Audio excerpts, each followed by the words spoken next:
Brightness जो। Hello, good morning students. आज का टॉपिक है Bohr's model for hydrogen atom. कल का लेक्चर उसमें एक्सप्लेनेशन थी कि बोर का जो हाइड्रोजन के लिए line emission spectrum of hydrogen, उसका जो एनालिसिस किया गया, तो अकॉर्डिंग टू दिस एनालिसिस कौन कौन सी बातें पता चली। तो सबसे पहले लाइमैन सीरीज की बात की जाए तो आपको पता है कि हाईएस्ट लाइन कौन सी सीरीज में मिली थी, तो लाइमैन सीरीज में, जिसमें सबसे ज्यादा लाइन्स थी और 6 लाइन थी। वो भी आपको पता है कि लाइन क्यों आती है, तो इलेक्ट्रॉन एक एनर्जी लेवल से जब दूसरे एनर्जी लेवल में वो जंप करता है, इलेक्ट्रॉनिक ट्रांजिशन होता है, तो लाइंस मिलती है। अब सोचो कि मुझे 6 स्टेप्स बिलो जाना है, मुझे कितने स्टेप्स बिलो जाना है? 6 स्टेप। तो एक स्टेप पे तो मैं खड़ी रहूंगी ना, तो बट ऑब्वियस मेरे पास 7 स्टेप होंगे कि नहीं। देखो, मुझे 6 स्टेप बिलो 6 जंप मारने हैं। कितने जंप मारने हैं? 6 जंप। तो मेरे पास 7 स्टेप्स होने चाहिए, क्योंकि एक स्टेप में तो मैं खुद खड़ी रहूंगी। तो ऐसे ही पता चला कि लाइमैन सीरीज में 6 लाइन आई, इलेक्ट्रॉन ने 6 जंप किए। तो इलेक्ट्रॉन ने 6 जंप किए तो बट ऑब्वियस उसके पास 7 ऑर्बिट्स होंगे। तब पता चला कि जैसे रुदरफोर्ड अंकल ने क्या बताया था कि बीच में न्यूक्लियस है, न्यूक्लियस के अंदर प्रोटॉन है और फिर एक ऑर्बिट है और ऑर्बिट में सारे इलेक्ट्रॉन हैं। तब हमको ये नहीं पता था कि इलेक्ट्रॉन जितने भी हैं वो सारे एक ही ऑर्बिट में नहीं होंगे, वो डिफरेंट ऑर्बिट में होंगे। तो वो डिफरेंट ऑर्बिट्स में है इलेक्ट्रॉन, यानी कि इलेक्ट्रॉनिक अरेंजमेंट ये एटॉमिक स्पेक्ट्रम से पता चले। सो सबसे पहले इलेक्ट्रॉनिक अरेंजमेंट किसने सिखाया? तो नील्स बोर अंकल ने सिखाया। वेट फॉर 2 मिनिट અને મ્યુટ કરી દે, પેલું અવાજ આવશે ને આમાં રેકોર્ડ થશે। Hello, okay. आज बोर का एटॉमिक मॉडल जो है वो पढ़ने वाले हैं हम। तो नील्स बोर इन 1913, नील्स बोर इन 1913 उन्होंने एटॉमिक मॉडल कैसा है वो सजेस्ट करने के लिए बहुत सारे पोस्टुलेट्स दिए हैं। तो आज का हमारा टॉपिक है बोर पोस्टुलेट्स। कौन सा टॉपिक है? Bore postulates.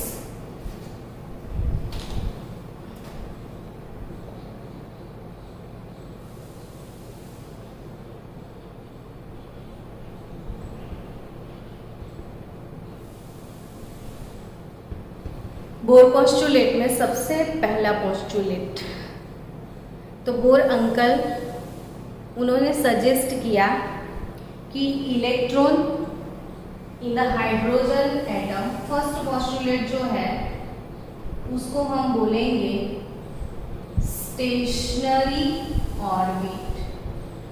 फर्स्ट पोस्टुलेट क्या है? स्टेशनरी ऑर्बिट, यानी कि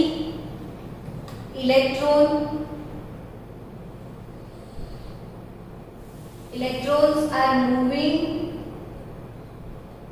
around the nucleus in a circular path. Electrons are moving around the nucleus in a circular path of fixed radius and fixed energy, and that path is called orbit. तो ये सबसे पहला postulate है कि जो electrons हैं वो nucleus के अराउंड सर्कुलर पाथ पे मूव करते दे हैं, सर्क्यूलर पाथ। चलो, इलेक्ट्रॉन भले स्फेरिकल है, इलेक्ट्रॉन कैसा है? स्फेरिकल। सोचो कि इसका न्यूक्लियस है, ठीक है।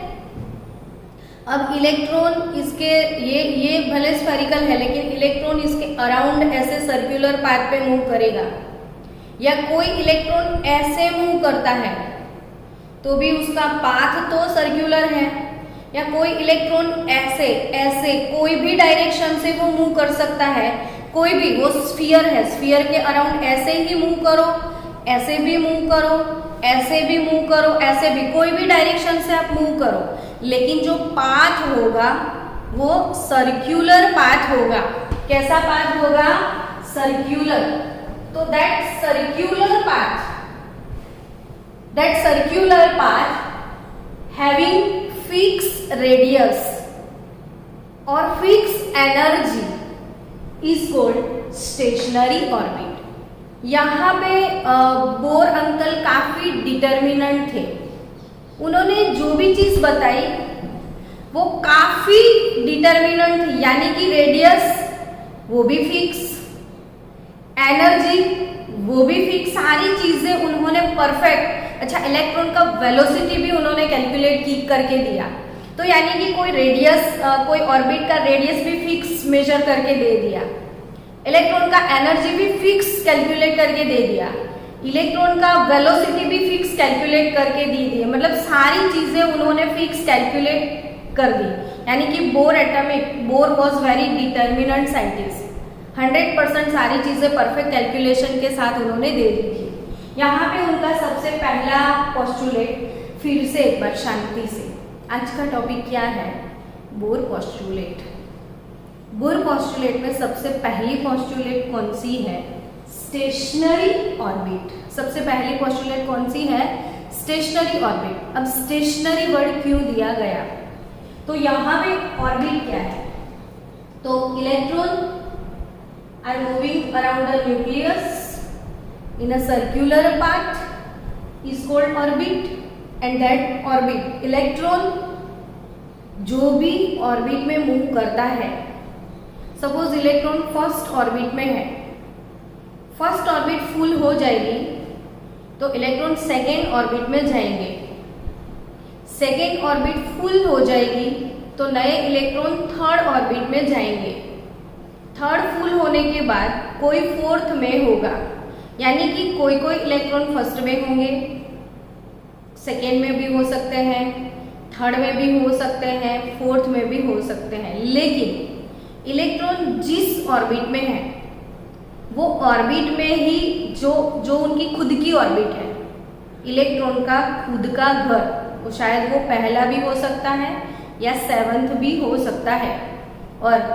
वो वाली ऑर्बिट को स्टेशनरी ऑर्बिट बोलते हैं, जिसमें इलेक्ट्रॉन है वो कैसी ऑर्बिट है? Stationery orbit. तो उसको स्टेशनरी ऑब्जेक्ट क्या होता है समझो। तो स्टेशनरी ऑब्जेक्ट यानी कि स्टेडी। तो स्टेडी क्यों बोला गया है ये वाली ऑर्बिट को? इसको स्टेशनरी या परमिसिबल ऑर्बिट भी बोलते हैं। तो इसको स्टेडी क्यों बोला गया? क्योंकि जब इलेक्ट्रॉन खुद की ऑर्बिट में मूव करता है, इलेक्ट्रॉन जब खुद की ऑर्बिट में मूव करता है तो ना तो वो एनर्जी एब्जॉर्ब करता है ना वो एनर्जी रिलीज करता है, यानी कि electrons are moving with constant energy. जब खुद के अंदर मूव कर रहा है तब उसका एनर्जी कांस्टेंट होता है, ना तो वो एनर्जी एब्जॉर्ब करता है ना वो एनर्जी रिलीज करता है, इसीलिए उसके खुद के घर को स्टेशनरी ऑर्बिट या तो परमिसिबल ऑर्बिट बोला जाता है। ठीक है ना? तो first postulate is stationary orbit और परमिसिबल ऑर्बिट। तो परमिसिबल और स्टेशनरी ऑर्बिट वो होता है जो इलेक्ट्रॉन का फिक्स ऑर्बिट होता है, और वो वाली ऑर्बिट में इलेक्ट्रॉन कंटिन्यूअसली मूव करता है, तब एनर्जी का एमिशन और एनर्जी एब्जॉर्ब नहीं करता है, यानी कि परमिसिबल ऑर्बिट में energy of electron remains constant. Next postulate, second postulate है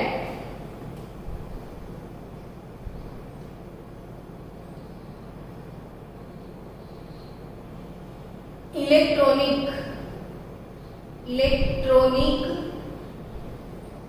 ट्रांजिशन।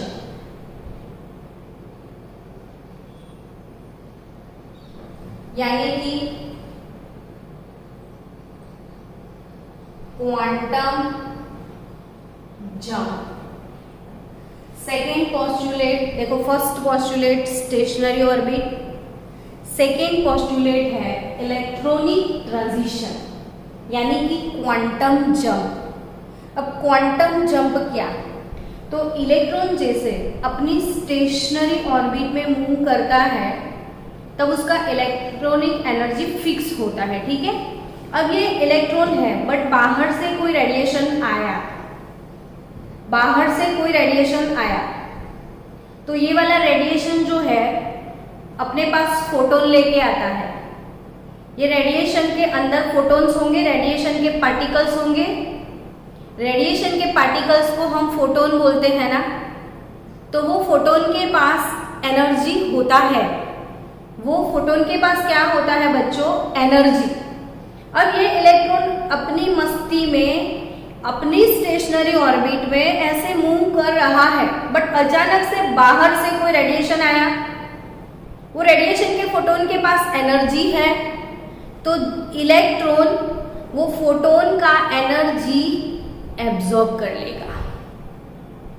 इलेक्ट्रॉन वो फोटोन से एनर्जी क्या करेगा? एब्जॉर्ब कर लेगा।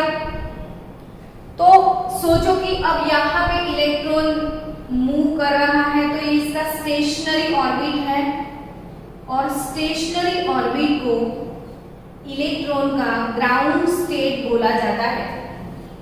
अब बाहर से जब कोई रेडिएशन आता है तो वो रेडिएशन का एनर्जी है E = h²। तो ये एनर्जी इलेक्ट्रॉन एब्जॉर्ब कर लेता है।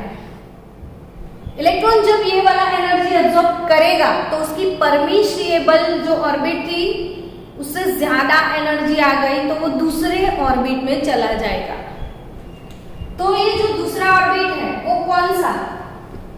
सपोज इलेक्ट्रॉन जो है, एक मिनिट स्टूडेंट प्लीज, તું આટલું બધું જે કન્ટિન્યુઅસ હલાવે છે ને એના લીધે બહુ તકલીફ પડે, તો આને હલાઈ નહીં આને। ઓકે, પણ તું ફ્રોમ ફર્સ્ટ मतलब આ પોઝ તો કર। चलो, इलेक्ट्रॉन को जब बाहर से एनर्जी मिलता है E = h², ये रेडिएशन है। रेडिएशन के अंदर छोटे छोटे पार्टिकल हैं। पार्टिकल को हम बोलते हैं फोटोन, और फोटोन के पास एनर्जी होता है E = h²। तो वो एनर्जी इलेक्ट्रॉन एब्जॉर्ब करेगा, तो वो अपने ग्राउंड स्टेट से एक्साइटेड स्टेट में चला जाएगा। तो ये कौन सा स्टेट है? अपना एक्साइटेड स्टेट। अब क्वेश्चन ये अराइज होता है कि इलेक्ट्रॉन जो अपनी फर्स्ट ऑर्बिट में है वो एनर्जी एब्जॉर्ब करने के बाद कौन सी ऑर्बिट में जाएगा? सेकेंड में जाएगा, थर्ड में जाएगा, फोर्थ में जाएगा, फिफ्थ में जाएगा, सेवंथ में जाएगा, कहाँ जाएगा? तो जैसा जैसा रेडिएशन वैसा वैसा जंप। थोड़ा सा एनर्जी आपने उसको दिया तो वो सेकेंड में मूव ऑन होगा। उससे ज्यादा एनर्जी दोगे तो थर्ड में जाएगा, उससे ज्यादा एनर्जी दोगे तो फोर्थ में जाएगा, थोड़ा और एनर्जी बढ़ाओ फिफ्थ में जाएगा, और एनर्जी बढ़ाओ सिक्स्थ में जाएगा, और थोड़ा सेवंथ में जाएगा। लेकिन बहुत ज्यादा दे दिया तो वो सेवंथ से भी बाहर चला जाएगा। यानी कि देखो यहाँ पे ये न्यूक्लियस है और फर्स्ट ऑर्बिट में इलेक्ट्रॉन है, ये अपना फर्स्ट ऑर्बिट है, ये सेवंथ वाला है, लेकिन यहां से बहुत ज्यादा हैवी इंटेंस हीट प्रोवाइड किया, यानी इलेक्ट्रॉन को काफी ज्यादा एनर्जी मिल गई, तो इलेक्ट्रॉन जंप मार के पूरा बाहर आ जाएगा। ये सेवंथ से भी बाहर आ जाएगा। और सेवंथ से जब बाहर आ जाता है तो उसको फ्री इलेक्ट्रॉन बोलते हैं। और आपको पता तो है जैसे हाइड्रोजन इलेक्ट्रॉन लूज करता है तो H+ कैटायन बनता है। हाइड्रोजन इलेक्ट्रॉन लूज करता है, ये वाला प्रोसेस अब आपको समझ में आएगा कि कोई एटम इलेक्ट्रॉन कैसे लूज करेगा। तो यहाँ पे इलेक्ट्रॉन जो भी ऑर्बिट में है, अगर उसको किसी ने एनर्जी दिया तो एनर्जी देने के बाद उसने बहुत सारा एनर्जी एब्जॉर्ब कर लिया तो वो सेवंथ वाले स्टेट से भी ज्यादा एनर्जी था, तो वो सेवंथ में जाने की बजाय सीधा बाहर निकल जाएगा। और ये वाले प्रोसेस को हम आयोनाइजेशन बोलते हैं। ये वाले प्रोसेस को हम क्या बोलते हैं? आयोनाइजेशन, यानी कि इलेक्ट्रॉन रिमूव कर दिया हमने और कैटायन बना दिया। तो यहाँ आपको समझना है कि इलेक्ट्रॉन अपनी ऑर्बिट में घूमता है तो उसका एनर्जी कांस्टेंट होता है, लेकिन बाहर से कोई सोर्स आके जब उसको एनर्जी देता है तब वो एनर्जी एब्जॉर्ब करके हायर एनर्जी स्टेट में चला जाता है, which is called excited state. और एक्साइटेड स्टेट में वो लॉन्ग टर्म नहीं रुकेगा, फिर से वापिस आएगा तो यहाँ पे एनर्जी एमिट करेगा। और यहाँ पे जो एनर्जी का एमिशन है वो कितना, तो जितना पहले एब्जॉर्ब किया था उतना ही रिलीज करेगा। सपोज एब्जॉर्ब E1 किया था, एमिट E2 किया, तो यहाँ पे E1 is equal to E2, यानी कि जितना एब्सॉर्प्शन होता है उतना ही एमिशन होता है। तो सेकेंड पोस्टुलेट भी खत्म। थर्ड पोस्टुलेट क्या है? तो it's very nice postulate on angular momentum. तो थर्ड पोस्टुलेट क्या है अपना? एंगुलर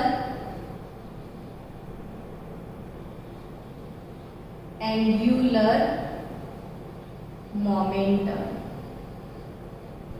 एंगुलर मोमेंटम क्यों? तो यहाँ पे समझना है कि ये न्यूक्लियस है, न्यूक्लियस के बाहर इलेक्ट्रॉन जिस ऑर्बिट में मूव करता है, having fix radius and fix energy वाला ऑर्बिट, तो ये ऑर्बिट को परमिसिबल और स्टेशनरी ऑर्बिट बोलते हैं। और इसी ऑर्बिट में वो सर्कुलर पाथ पे मूव करता है, कंटिन्यूअसली वो सर्कुलर पाथ पे मूव करता है। तो ये वाले डायरेक्शन में उसका स्पेसिफिक वेलोसिटी भी होगा। Electron has specific mass also, orbit has specific radius also. So यहाँ पे इलेक्ट्रॉन के पास स्पेसिफिक मास है, कितना मास है वो भूल जाती हूँ ना, तो 9.109 इंटू 10⁻31 kg ये इलेक्ट्रॉन के ऊपर मास हो, इलेक्ट्रॉन का मास है, सॉरी। तो इतने मास वाला electron having specific mass and with having specific velocity, ये सर्कुलर पाथ पे मूव करता है स्पेसिफिक वेलोसिटी के साथ। और यहाँ पे न्यूक्लियस और इलेक्ट्रॉन दोनों के बीच का जो डिस्टेंस है उसको हम रेडियस बोलते हैं। तो इलेक्ट्रॉन जो सर्कुलर पाथ पे मूव करता है जिसको इनका रेडियस बोलते हैं, तो वो वाली ऑर्बिट में इलेक्ट्रॉन का एंगुलर मोमेंटम कितना होता है? तो यहाँ पे angular momentum mv/r is equal to mh/2π। इसको 20 टाइम 25 टाइम आप बोलते रहो। जैसे आज सुबह सुबह आपने पढ़ा तो पूरे दिन क्या करो कि वो मेमोराइज करो। सुबह सुबह सबसे पहला केमिस्ट्री का लेक्चर था तो मैंने क्या पढ़ा याद करो। तो जब भी आप जहाँ पे आप फ्री बैठो तो आपको वो याद आना चाहिए कि आज तो बोर पोस्टुलेट पढ़े थे, और बोर के पोस्टुलेट को मैंने टाइटल दिया ताकि आपको याद रहे कि पहला वाला स्टेशनरी ऑर्बिट था, दूसरा वाला इलेक्ट्रॉनिक जंप था और तीसरा वाला है एंगुलर मोमेंटम। तो angular momentum mvr is equal to nh upon 2 फिर से बोलो, mvr is equal to nh upon 2 again फिर से बोलो, mvr is equal to nh upon 2 तो आज अपने जितने भी फ्रेंड से मिलते हो उसको भी समझा देना कि इलेक्ट्रॉन का एंगुलर मोमेंटम कितना होता है। तो mvr is equal to nh upon 2 जितना होगा। यहाँ पे m क्या है, तो मास ऑफ इलेक्ट्रॉन, v क्या है, तो वेलोसिटी ऑफ इलेक्ट्रॉन, r क्या है, तो रेडियस ऑफ दैट पाथ। तो यहाँ पे एंगुलर मोमेंटम mvr कितना होगा, तो h अपॉन 2 का इंटीग्रल मल्टीपल होना है, h अपॉन 2 का इंटीग्रल मल्टीपल, यानी कि electron revolve in such orbit, electron can revolve in such orbit where the angular momentum of electron is equal to the integral multiple of h upon 2 यानी कि electron उसी orbit में move करेगा जिस orbit में इसका एंगुलर मोमेंटम जो है वो h अपॉन 2 के इंटीग्रल मल्टीपल में होगा। अब इसको मैं समझाती हूँ डिटेल में। फॉर एग्जाम्पल कि इलेक्ट्रॉन अगर फर्स्ट ऑर्बिट में है तो n is equal to 1, it is our first orbit. तो फर्स्ट ऑर्बिट वाला जो इलेक्ट्रॉन है उसका एंगुलर मोमेंटम कितना, तो 1 इंटू h अपॉन 2 जितना। फर्स्ट ऑर्बिट का एंगुलर मोमेंटम कितना, तो 1 इंटू h अपॉन 2 जितना। इलेक्ट्रॉन अगर सेकेंड ऑर्बिट में मूव करता है, सेकेंड ऑर्बिट वाला इलेक्ट्रॉन है, तो सेकेंड ऑर्बिट में इलेक्ट्रॉन का एंगुलर मोमेंटम कितना, तो 2 इंटू h अपॉन 2 जितना, यानी कि h अपॉन पाई जितना। मतलब फर्स्ट ऑर्बिट के इलेक्ट्रॉन का एंगुलर मोमेंटम है h अपॉन 2 तो सेकेंड ऑर्बिट के इलेक्ट्रॉन का एंगुलर मोमेंटम क्या होगा, h अपॉन पाई। तो थर्ड ऑर्बिट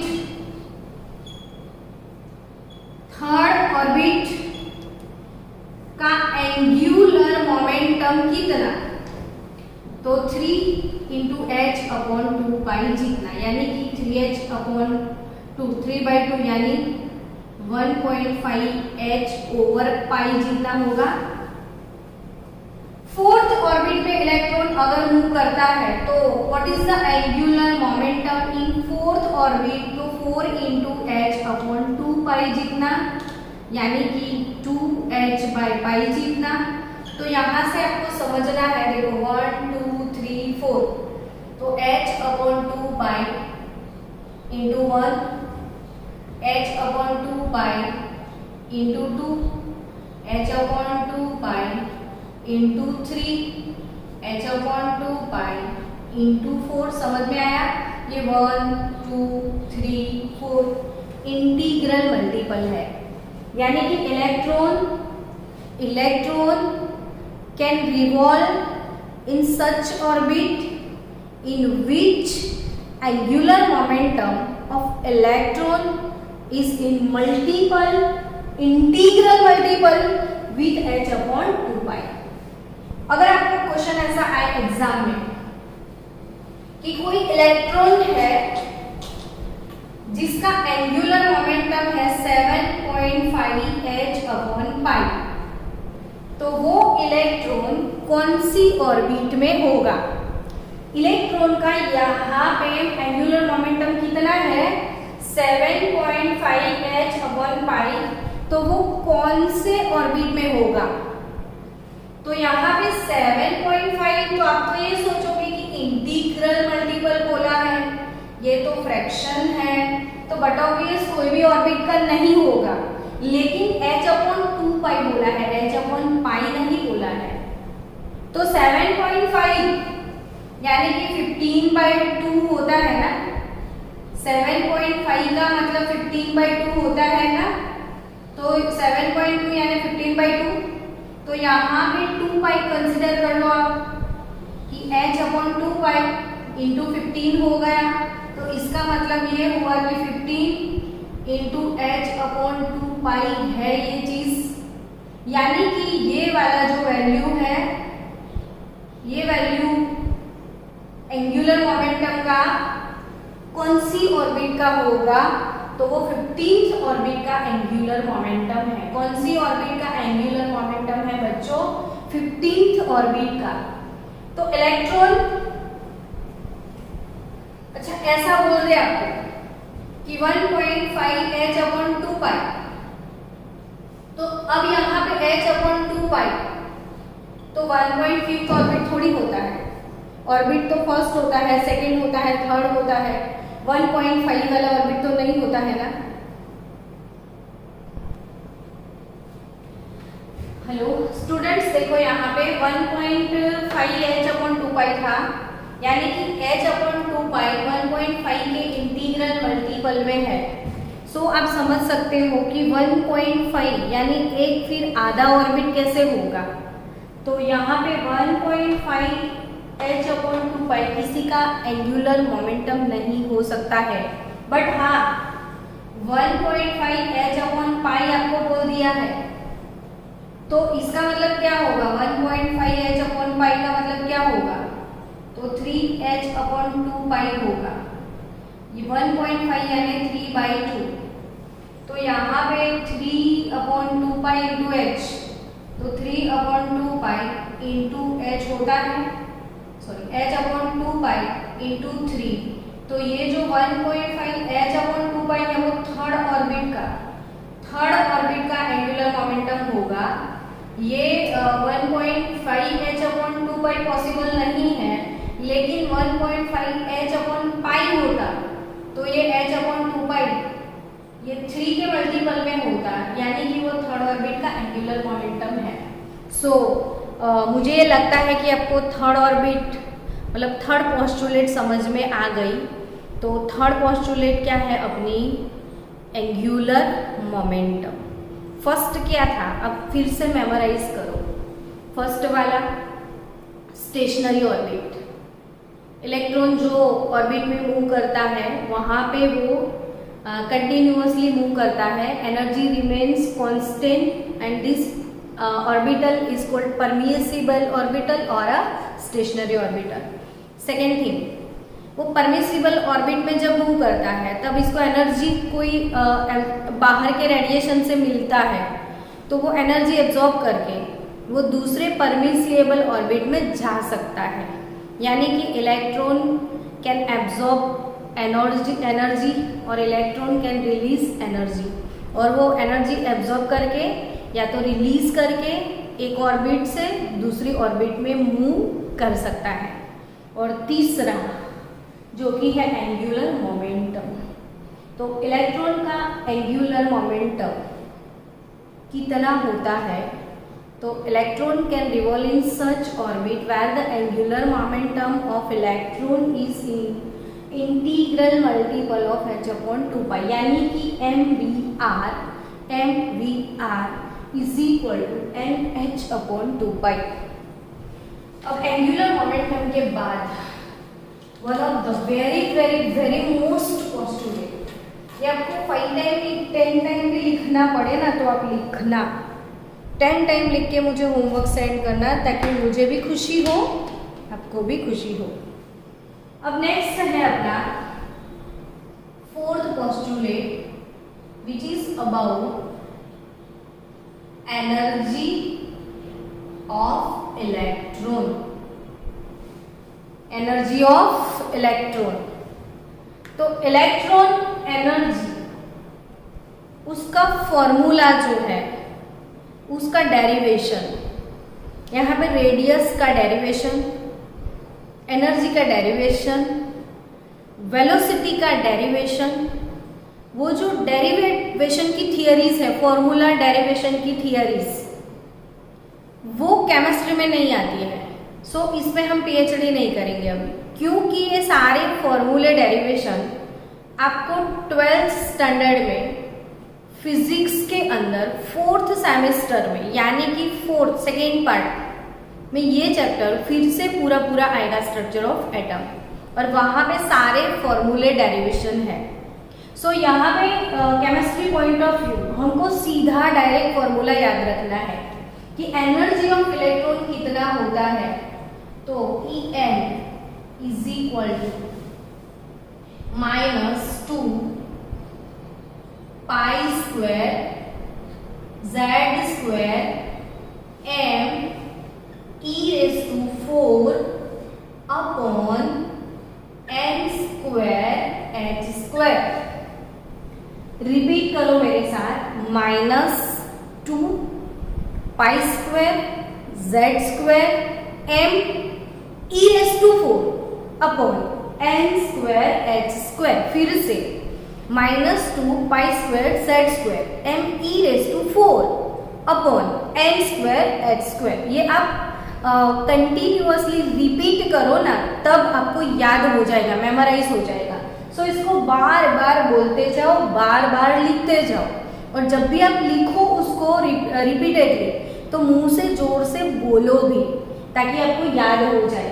तो यहाँ पे energy of electron in nth orbit it is nothing but -2 pi square z square m e⁴ upon n square h square. तो यहाँ पे जितने भी टर्म्स हैं उसको हम एक्सप्लेन करेंगे।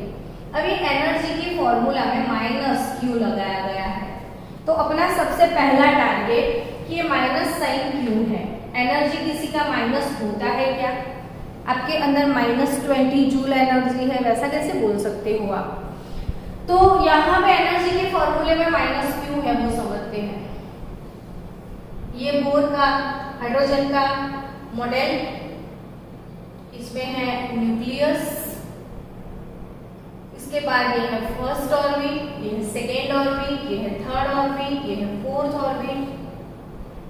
अब ये फर्स्ट ऑर्बिट जो है, सेकेंड, थर्ड, तो इनमें से लोअर एनर्जी ऑर्बिट कौन सा? तो फर्स्ट वाला। लोअर एनर्जी, कम एनर्जी वाला फर्स्ट वाला। सेकेंड का एनर्जी तो कि फर्स्ट से ज्यादा होता है, तभी तो इलेक्ट्रॉन जंप करता है एनर्जी एब्जॉर्ब करके। तो फर्स्ट से ज्यादा एनर्जी सेकेंड का, सेकेंड से भी ज्यादा एनर्जी किसका? तो कि थर्ड का, थर्ड से ज्यादा एनर्जी फोर्थ का। मतलब आप न्यूक्लियस से जैसे जैसे दूर जाओगे, न्यूक्लियस से इलेक्ट्रॉन दूर जाता है, तो एनर्जी इंक्रीज होता है। यहाँ पे increase in the distance increases the energy. तो जैसे जैसे डिस्टेंस इंक्रीज होगा एनर्जी भी इंक्रीज होगा, एंड वाइस वर्सा। अब आप अपोजिट डायरेक्शन में सोचो कि यहाँ आते हो, ऐसे आओगे तो एनर्जी इंक्रीज होगा, यानी कि इलेक्ट्रॉन n = 1 to n = 7 में आता है, तो वो lower energy to higher energy move होता है, तो एनर्जी एब्सॉर्ब करेगा।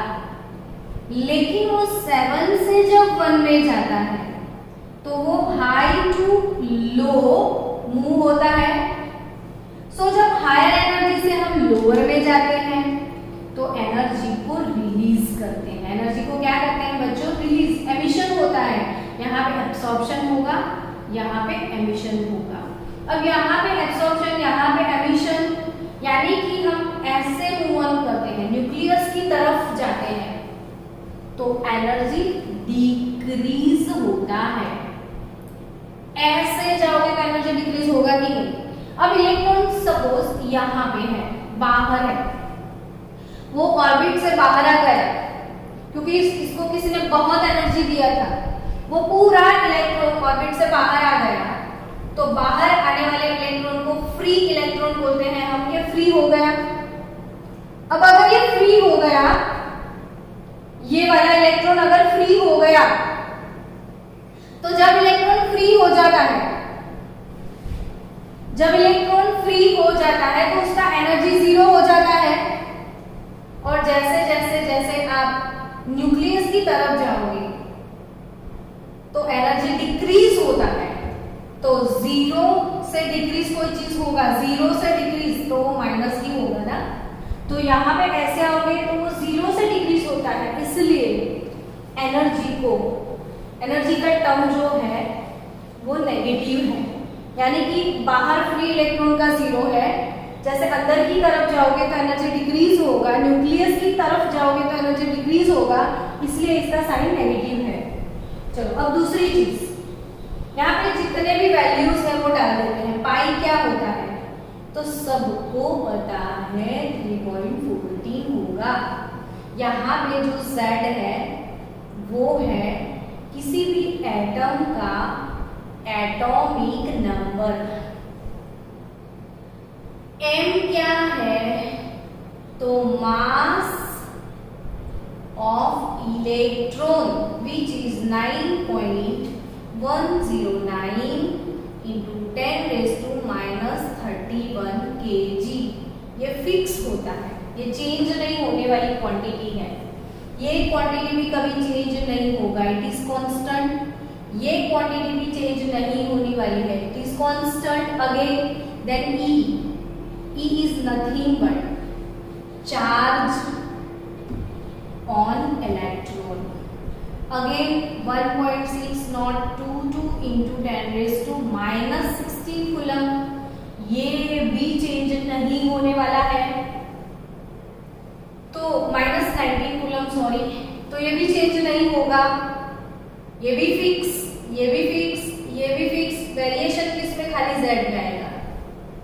अब N, तो N है number of orbit, first second third, ये ऑर्बिट का नंबर है। और H जो है वो प्लैंक गिफ्ट है, तो प्लैंक कांस्टेंट का वैल्यू भी constant 6.626 into 10⁻⁻34 joule into second. अब ये सारी वैल्यूज जो है इसके अंदर आप डाल दो, जैसे -2 पाई का वैल्यू आपने लगा लिया 3.14 स्क्वायर, फिर Z स्क्वायर, मास का वैल्यू डाल दिया, चार्ज का वैल्यू डाल दिया, N स्क्वायर का वैल्यू नहीं डाल पाओगे, H का वैल्यू डाल दिया, सबका वैल्यू यहाँ पे आपने इनपुट कर दिया। अब सबका वैल्यू इनपुट करने के बाद आप कैलकुलेट करोगे तो जो वैल्यू मिलेगा वो फिक्स मिलेगा, जो हर एक में कैलकुलेट करना है। तो जब हम हर बार एनर्जी कैलकुलेट करें तो क्यों सब वैल्यू डाल करें, तो वो सारी वैल्यू को मिला के फिर से कांस्टेंट बना लिया। और वो कांस्टेंट कौन सा है वो मैं बता दूं आपको कि यहाँ पे कांस्टेंट है 2.18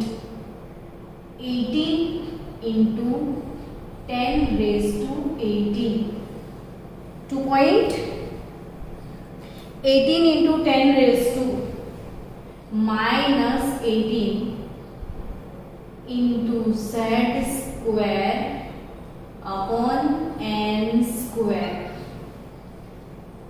-2.18 into 10⁻⁻18 Z square upon N square। बच्चों ये डेरिवेशन आपको बार बार लिखना है, जितनी बार लिखोगे उतनी बार कुछ नया पाओगे। तो यहाँ पे ये जो वैल्यू है, इस वैल्यू को, ये यहाँ पे दिख रहा है ना सबको आपको, तो ये जो वैल्यू है 2.18 into 10⁻⁻18 जूल होगा, क्योंकि ये तो एनर्जी है ना, एनर्जी का यूनिट जूल होता है ना, तो सबको पता है जूल, बट ये जूल पर एटम होता है। ये चीज कभी भी मत भूलना कि ये जो कांस्टेंट का वैल्यू है वो पर एटम है, यानी कि सिर्फ एक ही एटम का है। तो ये जो वैल्यू है 2.18 into 10⁻⁻18 आपको कभी भी याद होना चाहिए, ये ऑरली पता होना चाहिए। और this is joule per atom, इसको कैलकुलेट किया था रीडबर्ग ने, so it is known as Rydberg's constant, इसको क्या बोलते हैं, Rydberg constant which is denoted by RH। तो यहाँ पे रिडबर्ग कांस्टेंट के अकॉर्डिंग हम फिर से फॉर्मूला लिखते हैं। तो फॉर्मूला हमारा क्या होगा कि RH into Z² bye L²। तो यहाँ पे एनर्जी का फॉर्मूला क्या है, -RH into Z² bye L²। सो यहाँ पे RH का वैल्यू क्या है बच्चों, तो 2.18 इंटू 10⁻⁻18 जूल पर एटम। अब इसी वैल्यू को मुझे जूल पर मोल में कन्वर्ट करना है, जूल पर मोल में। तो ये एक एटम के लिए है ना, तो 1 मोल एटम कितना होता है, 1 मोल एटम कितना होता है, तो 6.022 इंटू 10⁻23 एटम्स 1 मोल में होंगे। तो 1 मोल में कितने एटम है, तो आप यहाँ पे सोच सकते हो, for 1 atom it is 2.18 into 10⁻⁻18। So what about for 1 mole atom? So it will be 2.18 into 6.022 into 10⁻⁻18 plus 23। चलो दोनों का मल्टीप्लिकेशन मुझे चाहिए, 2.18 into 6.02।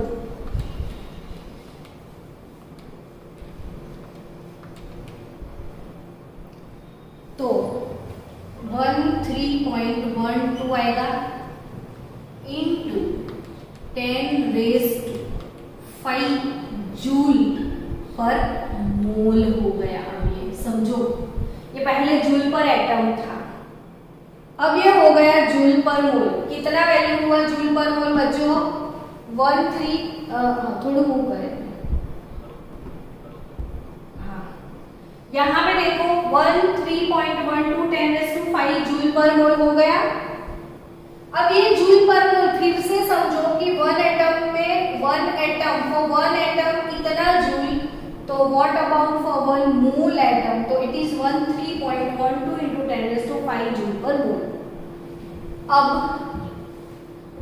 इसको मैं कन्वर्ट करूं 13.12 इंटू 10⁻² इंटू 10⁻3। मैंने 5 के 2 पार्ट बना लिए, 2 और 3। 5 था, उसको डिवाइड कर दिया 2 और 3 में, तो इतना जूल पर मोल हुआ। तो आपको पता है 10⁻³ तो किलो होता है, और इसको 100 से मल्टीप्लाई कर दो तो 1312 किलो जूल पर मोल हो जाएगा। ये 1312 किलो जूल पर मोल। तो ये जो वैल्यू है आप नोटबुक में लिखना कि यहाँ पे En जो है एनर्जी ऑफ इलेक्ट्रॉन, जो कि है -2.18 into 10⁻⁻18 joule per atom into Z² by N²। और यही फॉर्मूला जो किलो जूल पर मोल में लिखना है मुझे, तो एनर्जी ये एक फॉर्मूला हो गया, आप याद रखियो। दूसरा फॉर्मूला यही चीज है एनर्जी का, लेकिन -1312 किलो जूल पर मोल होगा, kilo joule per mole into Z² by N²। ये एनर्जी का दूसरा डेरिवेशन।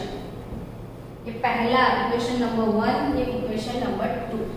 चलो शायद मुझे किलो जूल में नहीं रहना है, एनर्जी तो इलेक्ट्रॉन वोल्ट में भी मेजर कर सकते हैं, तो इसको हम इलेक्ट्रॉन वोल्ट में कन्वर्ट करते हैं कि भाई इलेक्ट्रॉन वोल्ट कितना होता है।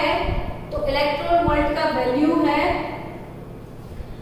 1.6022 इंटू 10⁻⁻19 जूल, यानी कि 1 इलेक्ट्रॉन वोल्ट होगा। 1.6022 इंटू 10⁻⁻19 जूल यानी 1 इलेक्ट्रॉन वोल्ट। तो हमारे पास है 2.18 इंटू 10⁻⁻18 जूल, तो वो कितने इलेक्ट्रॉन वोल्ट होगा। तो यहाँ पे आपके पास वैल्यू होगा 2.18 इंटू 10⁻18 अपॉन 1.6022 इंटू 10⁻⁻19। तो 2.18 डिवाइडेड बाय 1.6022 करो आप, तो 1.36 इंटू 10⁻⁻19 ऊपर आएगा, तो -18 प्लस 19 यानी कि 10, तो 1.36 इंटू 10 मतलब 13.6। तो यही वैल्यू इलेक्ट्रॉन वोल्ट में कितना होगा, तो energy of electron -13.6 electron volt per atom into Z² by m²। Energy का फॉर्मूला नंबर 3। तो ये है जूल पर एटम, ये वाला वैल्यू है किलो जूल पर मोल, और ये वाला वैल्यू है इलेक्ट्रॉन वोल्ट पर एटम। यही वैल्यू को, एनर्जी को तो हम कैलोरी में भी मेजर करते हैं, तो हम कैलोरी में कन्वर्ट करेंगे, जूल से हम कैलोरी में जाएंगे, तो उसका वैल्यू आएगा -313.5 किलो कैलोरी पर मोल। -313.5 किलो कैलोरी पर mole into Z² by m²। तो ये मतलब आपको कोई भी रेफरेंस बुक में ये वैल्यू मिले, ये वाला वैल्यू मिले, ये वाला वैल्यू मिले, या ये वाला सब एक ही है, डिफरेंट यूनिट में उसको कन्वर्ट किया गया है रिडबर्ग को। तो रिडबर्ग को डिफरेंट यूनिट में कन्वर्ट किया गया है। मैंने 2 दिन पहले बामर सीरीज का वेव नंबर आपको सिखाया था, wave number new bar for बामर series, बामर uncle ने गिफ्ट किया था फॉर्मूला। तो यहाँ पे लिखा था 109678 होगा, या 677 भी लिखते हैं इसको, लेकिन लॉन्ग टर्म 7 आता है तो राउंड अप करके 8 यहाँ पे लिख सकते हो। तो 109678 1/2² माइनस 1/nf² सेंटीमीटर इनवर्स। तो यहाँ पे सेंटीमीटर इनवर्स में ये वाला वैल्यू है। Again it is also a Rydberg constant. तो रिडबर्ग का कांस्टेंट ये जूल में इतना, किलो जूल पर मोल में इतना, इलेक्ट्रॉन वोल्ट पर एटम में इतना, किलो कैलोरी पर मोल में इतना, और सेंटीमीटर इनवर्स में इतना। So there are so many Rydberg constant. तो अगर कहीं कहीं पे वैल्यूज डिफरेंट आते हैं तो डोंट कंफ्यूज हियर, एवरीथिंग ये सब मोह माया यूनिट सिस्टम का है। तो डिफरेंट यूनिट सिस्टम में रिडबर्ग का वैल्यू डिफरेंट होगा। ओके, तो आज का ये टॉपिक था अपनी 4th पोस्टुलेट तक। यहाँ पे हमने पढ़ लिया आज एनर्जी ऑफ इलेक्ट्रॉन।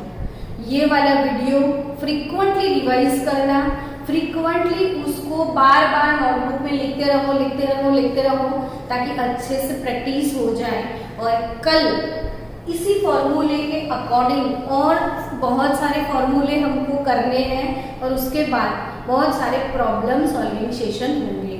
सो मिलते हैं कल। Till then bye bye.